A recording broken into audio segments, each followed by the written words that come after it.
Olá, amigos. Boa noite a todos, amigos da Rede Amigo Espírita.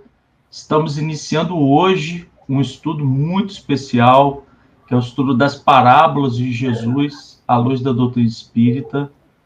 E é uma emoção muito grande, porque nós já fizemos esse estudo e nós retornamos com ele nesse momento de pandemia, né? E hoje, para dar o pontapé inicial nesse estudo, que visa trabalhar todas as parábolas, que visa esmiuçar, dar detalhes, a gente tem um amigo muito querido, que disponibilizou o tempo dele, na correria do tempo dele, e está aqui conosco, nosso querido Haroldo. Boa noite. Boa noite, Rafa. Tudo bem, meu amigo? Tudo bem, Haroldo.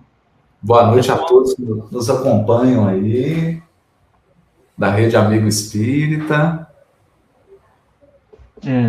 E estamos aqui fazendo uma programação, viu? A gente vai fazer o estudo das parábolas, um contexto, né? Um bate-pronto, um bate-papo bem interessante sobre as parábolas, e depois todo mundo janta, toma um café e vai para o Instagram do Haroldo, porque ele vai fazer o Instagram, vai trabalhar, então estão todos convidados, né?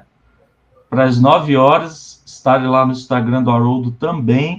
Então, curta lá a página do Haroldo, curtam a Rede Amigo Espírita e nos ajudem a divulgar, né, esse estudo, né, que é muito importante para nós. Então, Haroldo, meu amigo, eu estou aqui com 2 livros muito bacanas. Eu acho que você os reconhece. Serão utilizados como base, né, de muitos estudos. Você poderia falar um pouquinho sobre eles? Principalmente o Parábolas, né? E o Verbo se fez parábola foi a instituição lá, Jardim das Oliveiras, estava passando por umas dificuldades e eles pediram se a gente podia disponibilizar na forma de livro umas palestras que a gente tinha feito. Então, nós reunimos algumas palestras, elas foram transcritas, e aí depois a gente acabou transformando num livro, e nasceu E o Verbo se fez parábola. Todos os direitos autorais foram doados lá para o Jardim das Oliveiras, né? E o projeto esse aí do Gênesis é o estudo que a gente faz no Instituto C, o estudo do Velho Testamento, no caso aí, especificamente, o estudo do livro Gênesis de Moisés. E bacana. O pessoal transcreveu também esse parte desse estudo, né, que foi um estudo grande, né, foram mais de 100 episódios. Então, uma parte está nesse livro aí, e virão outros volumes. O pessoal está trabalhando, tá transcrevendo. Quem quiser ajudar o Jardim das Oliveiras, esse livro aqui eu li, muito bacana, porque são as transcrições, né, que a gente já está acostumado a ver, e é muito bacana. Quem quiser esse livro aqui, eu já coloquei o link aí embaixo, então vamos juntos, né? Então, oportunidade aí de adquirir o livro por um preço bacana e também ajudar uma causa importante, que é o Jardim das Oliveiras. Nossa. E agora, mais do que nunca, né? As instituições estão precisando muito. Alberto parou de fazer as palestras, acaba que o retorno dos livros ajudava a manter o Jardim das Oliveiras. Demais. Mas é isso. Então, são livros importantes, né? São livros interessantes, e você de casa que quiser adquirir vai ajudar o Jardim das Oliveiras, e também, com o Gênesis, ajuda também o Instituto Ser. E uma partezinha vai ser destinada aqui à Rede Amigo Espírita também, que é uma parceria que o Ricardo da Candeia nos propôs. Então, Haroldo, como o nosso tempo é um pouco curto, vamos bater um papo sobre parábolas? Vamos. Isso. Haroldo, a primeira coisa que eu gostaria de destacar aqui, eu não vou ficar igual o Faustão não, viu? Interrompendo. Não, o bate-papo é gostoso. Eu estou usando o seu livro, Novo Testamento, sua tradução. Sei que você levou 3 anos para fazer, foi um trabalho árduo, né? Para você desenvolver. E no capítulo 4 de Marcos, assim como é no 13 de Mateus, eles falam de discursos em parábolas, né? Você tratou o capítulo 4 de Mateus. E lá no capítulo 4, 33, está escrito: e com muitas dessas parábolas, falava-lhes a palavra conforme podiam ouvir. Sem parábola, não lhes falava. E, em particular, explicava tudo para os próprios discípulos. Por que eu estou lendo isso, Haroldo? Porque muitos se pegam, ficam talvez num esforço infrutífero de descobrir quantas parábolas de Jesus existem.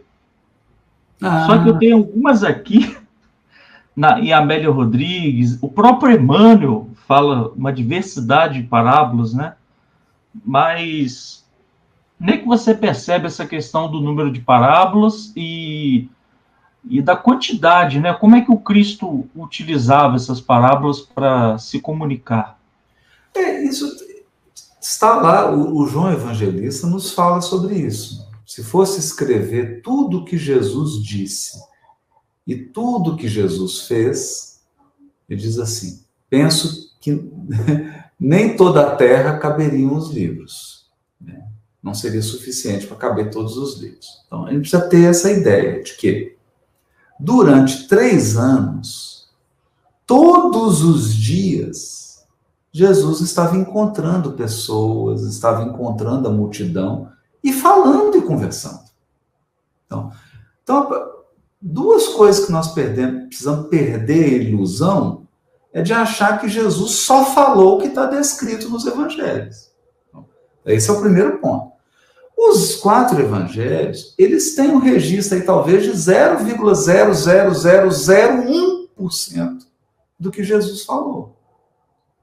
Outra coisa, muitas coisas Jesus repetia várias vezes.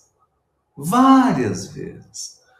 Então, a parábola do semeador deve ter contado umas 1000 vezes. Né? Foi muito repetido, várias vezes, várias vezes. Então, ele ia num povoado, ia numa aldeia, encontrava um outro público, repetia aquelas parábolas, falava. E no particular, com os apóstolos, ele batia um papo, ele conversava. No particular, era a conversa íntima, a conversa aberta, franca, não é? Então, nós não podemos imaginar que Jesus conversava com a mesma abertura, com a mesma intimidade, com um estranho do que com Simão Pedro, dentro da casa de Simão Pedro. Não é assim, né? E é exatamente a nossa vida. O que tem de diferente? Não tem, a mesma coisa. Você é chamado para falar num grupo, numa cidade. Você vai lá, prepara uma palestra, faz uma fala em público.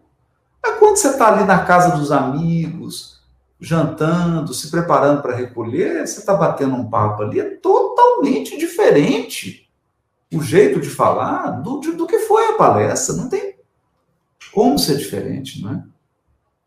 Você está dentro de casa conversando com um familiar, você fala de uma maneira totalmente diferente de que você fala na rua, na padaria, comprando um pão, né? Então, a gente precisa trazer essa realidade para o estudo do Evangelho. Senão a gente cria uma fantasia, né?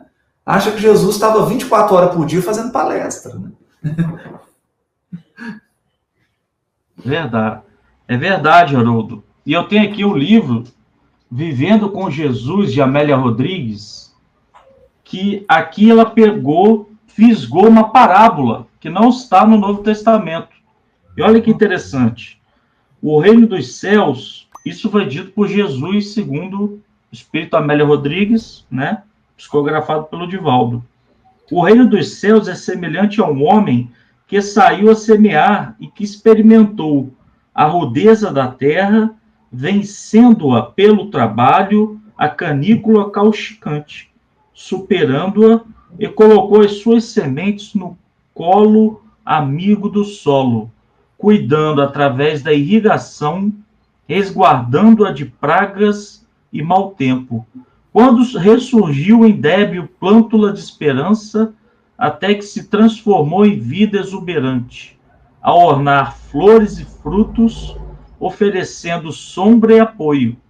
Assim sucede com todo aquele que espera a colheita da felicidade, sendo convidado a plantar antes e atender a sua seara. Olha, parábola grande, né? Grande. Verdade, verdade. Quer dizer, as parábolas estão por aí. Tem algumas do Emmanuel, eu tenho vontade até de fazer um estudo aprofundado para a gente ver que ponto que Emmanuel utiliza de fato, né, parábolas, e não apenas analogias. E por toda a obra. Haroldo, eu cometi uma loucura aqui com o seu Novo Testamento, e eu contei, eu acho que só pessoas não muito lúcidas fariam isso. Eu contei todos os versículos do Novo Testamento que você traduziu, e separei por porcentagem quantos deles se referem a parábolas. Olha que bacana, que bacana. Olha que loucura. Porque me chama a atenção que Lucas tem 17% do seu livro evangélico formado por parábolas. É o maior parabólico de todos. Depois Mateus, 15%. Depois Marcos, 12%. E João Evangelista com uma parábola. Quer dizer, ele só conta a parábola do bom pastor. E algumas que você pode entender ou não como parábola, né? Como é que você percebe, Haroldo, essa presença maciça das parábolas, né? E as pessoas precisando dar mais valor a esse conteúdo do Cristo? Que a gente tem um conceito de parábola restrito, que é aquela parábola, vamos dizer, o núcleo, né? A parábola história. Né? Mas no hebraico, a parábola é qualquer linguagem figurada. Né? Qualquer linguagem figurada. Então, qualquer expressão que eu use, qualquer comparação, qualquer analogia, para eles é o machal, que é a linguagem figurada. Então, se você não estiver dizendo diretamente, por exemplo, naquela manhã Jesus saiu para Galiléia. Bom, aí não. Aí é uma linguagem que está descrevendo. Né? Mas tirou isso. Se Jesus falar assim, vós sois o sal da terra, isso para o hebreu é parábola. É linguagem figurada. Né? Agora, a parábola é história, Jesus utiliza muito, principalmente quando ele está ensinando a multidão.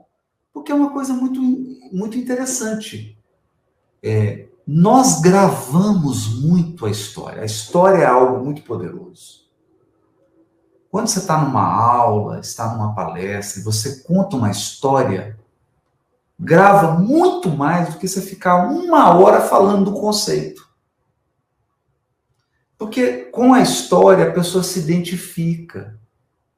Na história, ela mexe com vários aspectos do nosso cérebro, do funcionamento do nosso cérebro. Toca mais. Né? E a história você uniformiza.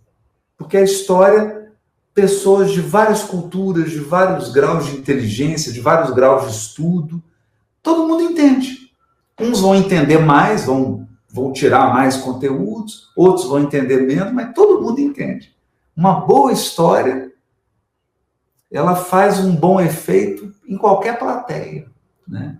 Então a história é poderosa, é um elemento pedagógico muito poderoso.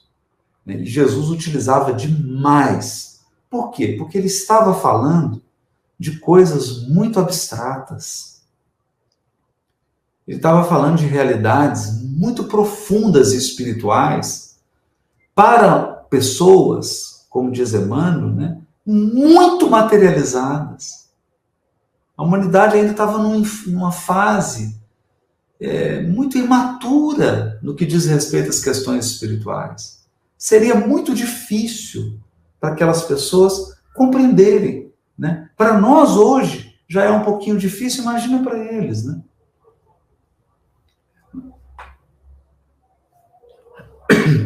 Haroldo, entrando nessa parte, eu resgatei aqui, isso que você está falando é muito importante, porque muita gente acha, e eu venho aqui trazer à tona nessa questão, que as obras do Chico são ficção, né? Porque quando Jesus fala dos reinos dos céus, ele está se referindo às esferas espirituais. E Isso. muita gente indaga essa questão como uma ficção, né? Nem o próprio Chico acreditava, né? No entanto, que precisou ser levado em desdobramento ao mundo espiritual, né? Embora a gente tenha em diversas obras a confirmação das colônias e tudo mais. Mas não é esse o ponto que eu gostaria de falar. Porque a gente tem aqui no livro Céu e Inferno uma dificuldade muito grande que o Sanzon, que já era um espírito feliz no livro Céu e Inferno, ele era um dos dirigentes da Sociedade Espírita de Paris, né? Então, muito envolvido com Kardec. Ele pede para retornar logo após 8 dias do seu momento de desencarnação. Então, Sazone diz algumas coisas interessantes, porque Kardec queria conversar com alguém que tivesse o mesmo linguajar que ele. Isso. E o Kardec pergunta para ele, você poderia nos falar sobre o que atingiu no instante em que abriu os olhos para a luz e o que viu? Aí vem o Sanzon e diz, eu me vi cercado de numerosos e fiéis amigos, todos espíritos protetores. Não há palavras na língua humana para descrever o que eu vi aqui. Virei sempre a falar a vocês sobre alegrias, mas sem ultrapassar os limites exigidos por Deus. Vivam sábia e santamente, para que, com o espírito de caridade e amor, eles serão preparados para impressões que nem os maiores poetas poderiam descrever. Saibam que a felicidade, como vocês entendem, é uma ficção. Olha o discurso dele, né? É forte, né? Forte. Ele acabou de chegar no mundo espiritual, né, Haroldo? E que está entrando em contato com realidades que são... A gente pode fazer uma comparação, né? É como você pegar o seu smartphone hoje, pegar um smartphone em desdobramento, você ser levado para um mundo primitivo e tentar descrever esse smartphone lá para os habitantes daquele mundo primitivo. Não faz sentido. Aquilo está fora da vida deles, não é? Não é. Então, o mundo espiritual ele é de uma riqueza, porque as pessoas acham que o mundo espiritual é um bloco monolítico, mas não é, né? O mundo espiritual tem várias esferas de vários graus evolutivos, né? Tem esferas espirituais que são tão abstratas que não tem condição nem de conceber.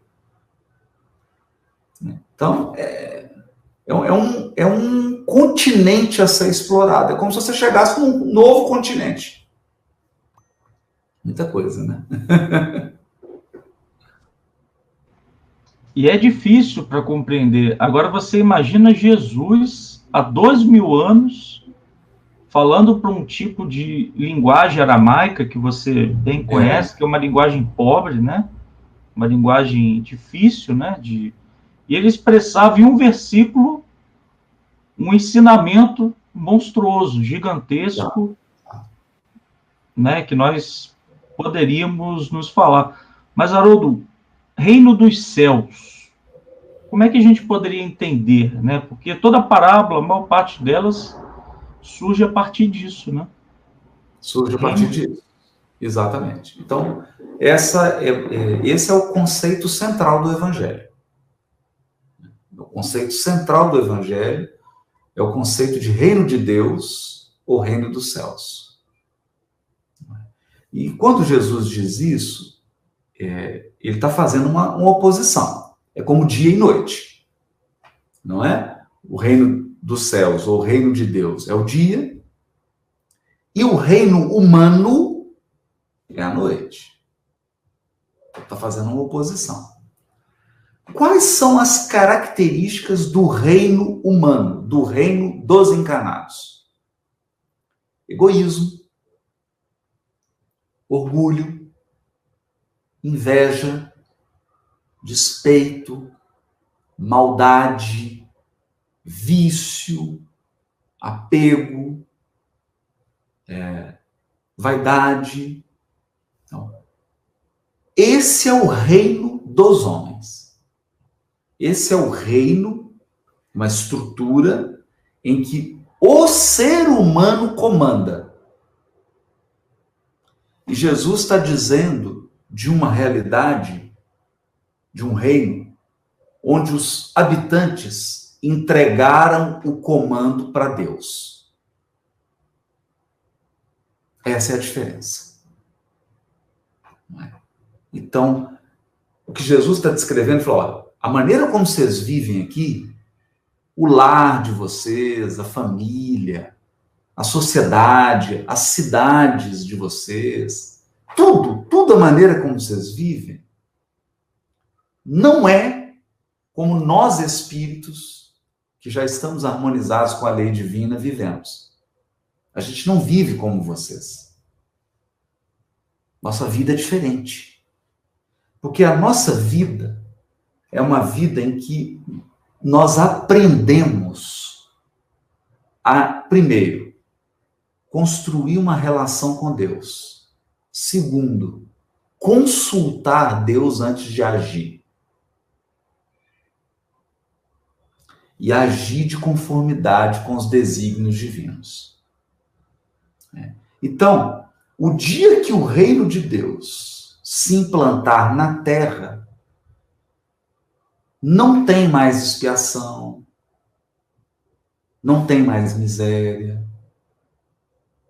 não tem... A felicidade passa a reinar plenamente. Por quê? Porque ao invés de um ser humano querer mandar, querer se impor, todos vão se curvar ao Criador. E vão ser infinitamente mais felizes. Agora, como é que ele ia... Não tinha como ele chegar aqui e ficar descrevendo essas esferas superiores. Então, ele usava as parábolas para falar de elementos essenciais. Elementos essenciais. Ele selecionava coisas importantes, características importantes desse estilo de vida do mundo superior. Mas em todas as parábolas a gente vê que Deus está presente. Parábola do filho pródigo, parábola do mordomo infiel, parábola do semeador. Em todas elas, Deus é o foco, é o centro, é o sol. E tudo gravita em torno desse sol.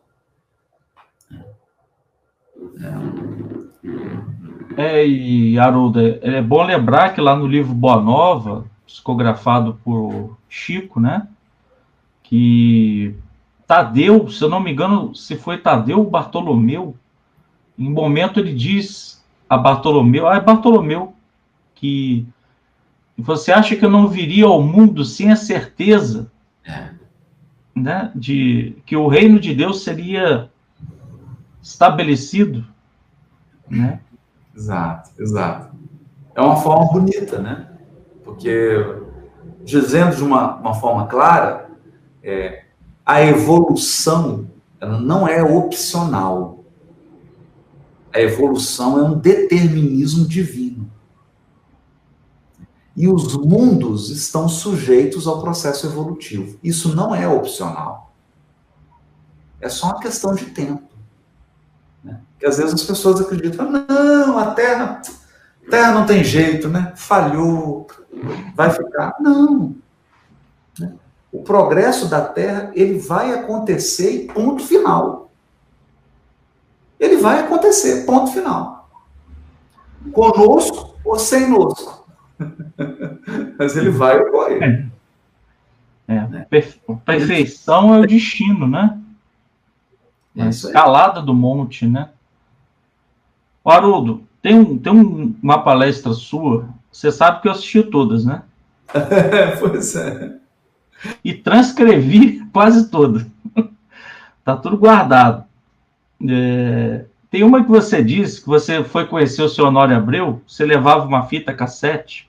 Isso, né? E gravava em cima dela, né? Você transcrevia e gravava em cima dela, e foi ali que você aprendeu a estudar Evangelho, né? A gente que está aqui nessa missão, nessa jornada de estudar o Evangelho de forma sincera, verdadeira, me diga que conselhos você ouviu de Honório Abreu naquele momento e que orientações nós poderíamos ter para estudar as parábolas, né?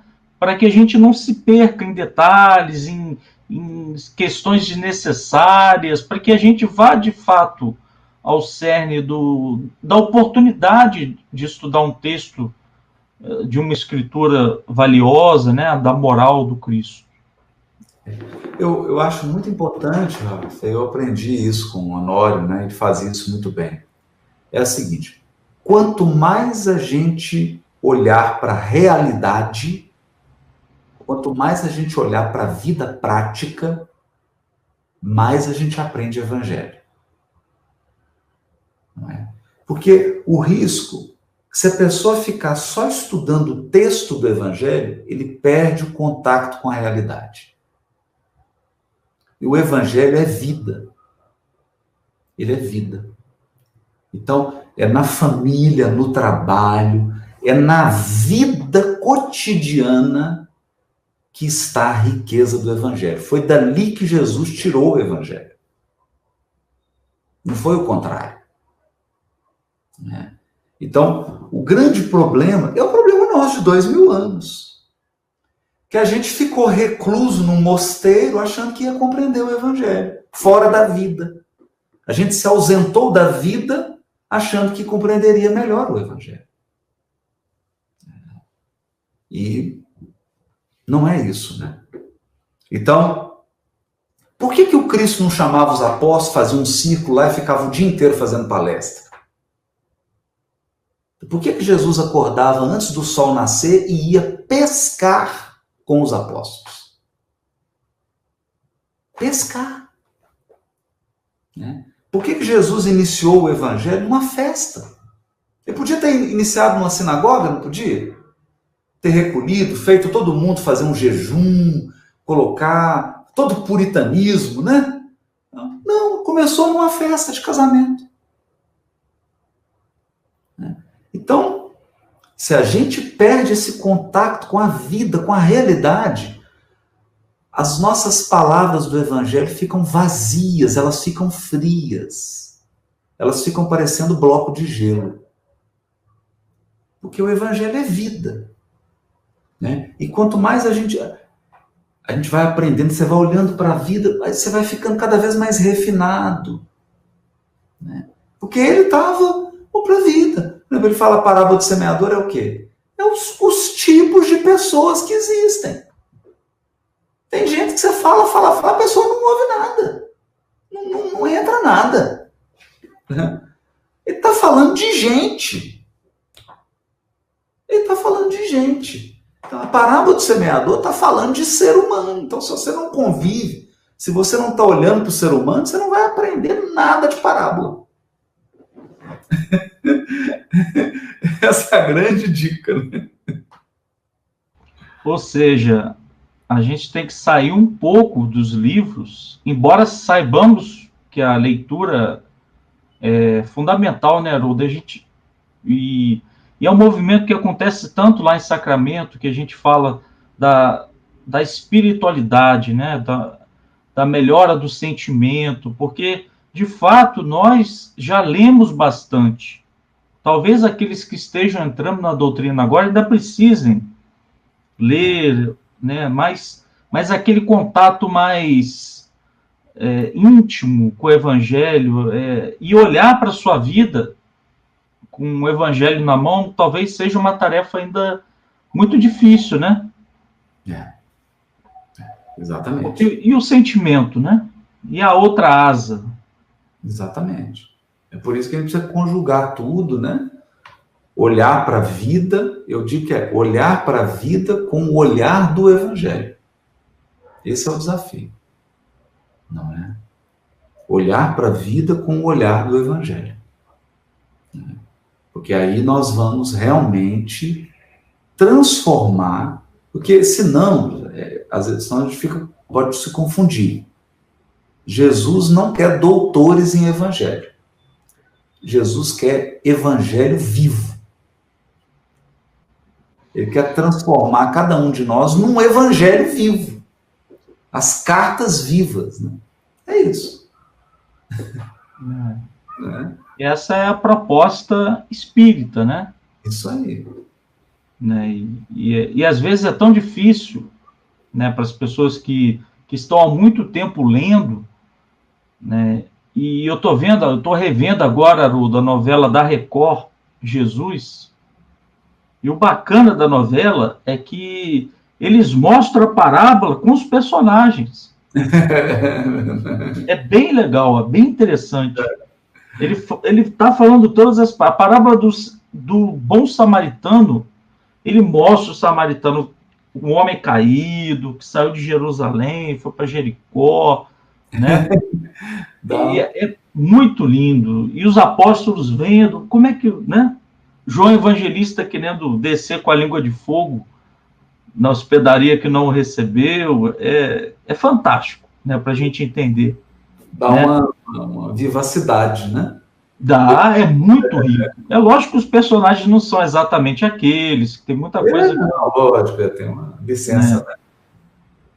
Mas é muito bonito. E alguém que eu gostaria de salientar aqui foi Kardec, porque talvez ele foi o primeiro dos livros que eu tenho aqui que se aventurou a investigar quem eram os fariseus.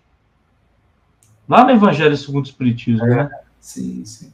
Qual que é a importância disso, Haroldo? Da gente entender as minúcias da época para que a gente retire o aspecto espiritual da parábola. Isso é vida, né? Isso é vida. Então, o que o Kardec fez? Ele falou, vou voltar lá para aqueles tempos, eu vou ver como que era a vida, quem eram as pessoas, quem são esses personagens, para que eu não fique aqui numa leitura intelectualoide, divorciada da realidade, da história. Isso é muito bonito, né? Então ele fala, gente, vamos voltar, vamos entender lá como é que era. Como é que era a vida, quem eram as pessoas, quais eram os grupos, quais eram as situações que eles estavam vivendo. Né? Eu vejo esse esforço dele, né? Haroldo, em termos de parábolas, e aqui a gente vai, para a gente fechar, né? Isso. O seu compromisso. Todo mundo daqui a pouco no Instagram do Haroldo, a gente vai dar continuidade. Faça a sua pipoca, né? Vamos para lá. Tem um estudo sobre serenidade, né? Meditação. Para a gente fechar aqui, que tipo de literaturas, Haroldo, você recomenda para a gente? Pode ser uma literatura... Não fala apenas espírita, porque tem, por exemplo, o John MacArthur, que eu não sei se você conhece, deve conhecer esse autor. Ele fala de parábolas como se fosse o Emmanuel, o americano. Sabe? É uma coisa linda. Que tipo de conteúdo nós poderíamos utilizar nesses estudos, até para as pessoas que estão em casa, né, junto com a doutrina espírita, para que a gente possa ter um alcance maior daqueles versículos? Rafael, eu acho que nós não podemos ter preconceito nenhum, viu? Eu acho que todo autor que se debruçou, que estudou, a gente precisa abrir a mente lá, ler, estudar, olhar. Igual você está citando John MacArthur, tem o Kenneth Bailey, tem outros. Então, a gente precisa ler o máximo que a gente puder. Ler o máximo que a gente puder. É claro que você não vai concordar com tudo que o autor está escrevendo, é claro que você vai ter algumas divergências, mas com certeza você vai aprender, nem que seja uma coisinha nova. Eu tenho certeza. Você pega um livro, ainda mais essas pessoas que dedicaram a vida para estudar esses temas, né? Alguma coisa nós vamos aprender. Aí você vai ali sair com uma pérolazinha. Então, eu sempre digo para as pessoas, leiam, leia, faça como Kardec. Kardec lia tudo, lia de tudo. O livro acabava de sair, ele já estava comentando na Revista Espírita. Uma doutrina científica, uma doutrina filosófica, um livro religioso. Ele dava notícia de tudo. De tudo. Então, é uma pessoa antenada. O espírita, nós não somos da fé raciocinada? Sim. É muito estranho um espírita que não lê, um espírita que não dialoga com outras religiões, um espírita que não aprende. A nossa fé é raciocinada. É a aliança da religião e da ciência. Mas tem que ler. Nossa, a gente aprende tanto com os autores protestantes, com os autores católicos, com os autores judeus, né? Davi Flusser, com aqueles autores... rabinos. Puxa vida, os rabinos, a gente aprende todo muito. Então, o conselho que eu dou é leia o máximo que você puder. Meu querido, chegou a hora da despedida, né? Chegou a hora, Haroldo. Então, assim, para você despedir nesse momento difícil, né, que nós estamos passando, nessa pandemia, né, muita gente vai assistir esse vídeo, o vídeo fica aqui na Rede Amigo Espírita, né, no repositório, tanto no YouTube quanto no Facebook. Uma coisa que a gente vai sempre pedir para os convidados estamos em momentos difíceis, mas nós temos que trazer esperança, né, porque o Cristo trouxe esperança. Então, quais seriam suas palavras, Haroldo? Daí você abre o seu coração, porque eu tenho aqui o mascote.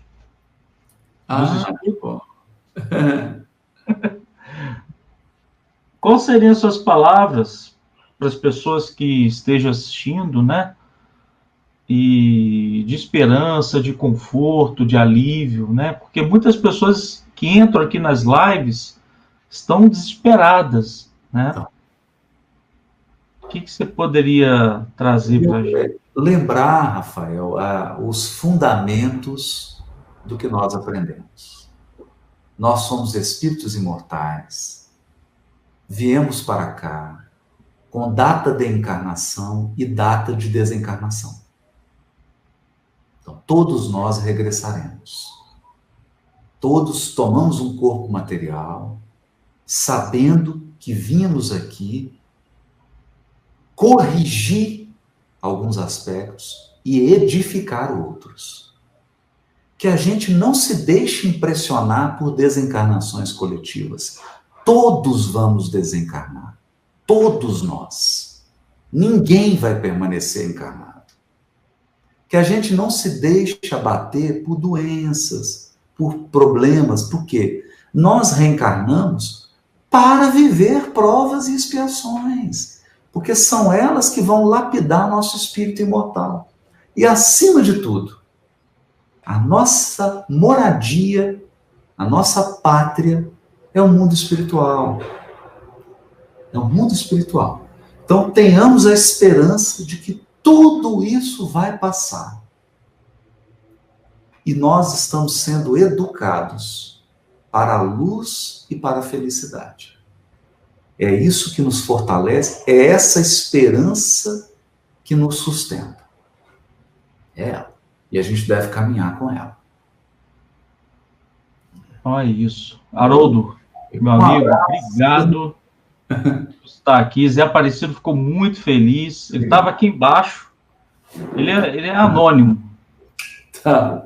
Mas estava muito feliz da sua presença aqui na Rede Amigo Espírita. A gente te agradece. Obrigado. Deseja que os bons espíritos continuem te influenciando no teu trabalho, na tua jornada, na tua vida, né? E que você possa levar essa luz do Evangelho a muitos corações.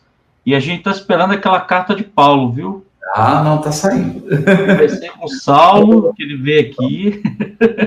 Ah, que maravilha. Ô, meu querido, então tá, eu vou... Um abração. Obrigado, viu? Deus te abençoe. Você também, querido. Muita paz no coração. E 21 horas, lá no Instagram do Haroldo, todo mundo lá também para prestigiar o trabalho dele.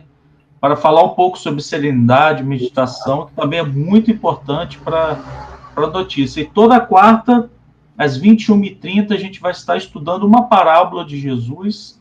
Então, convidamos todos vocês. Vamos passar por aqui Simão Pedro, Saulo César, Alberto, uma turma bem legal. Então, Haroldo, obrigado. Vai com Deus. Vai em paz, meu amigo. Com Deus.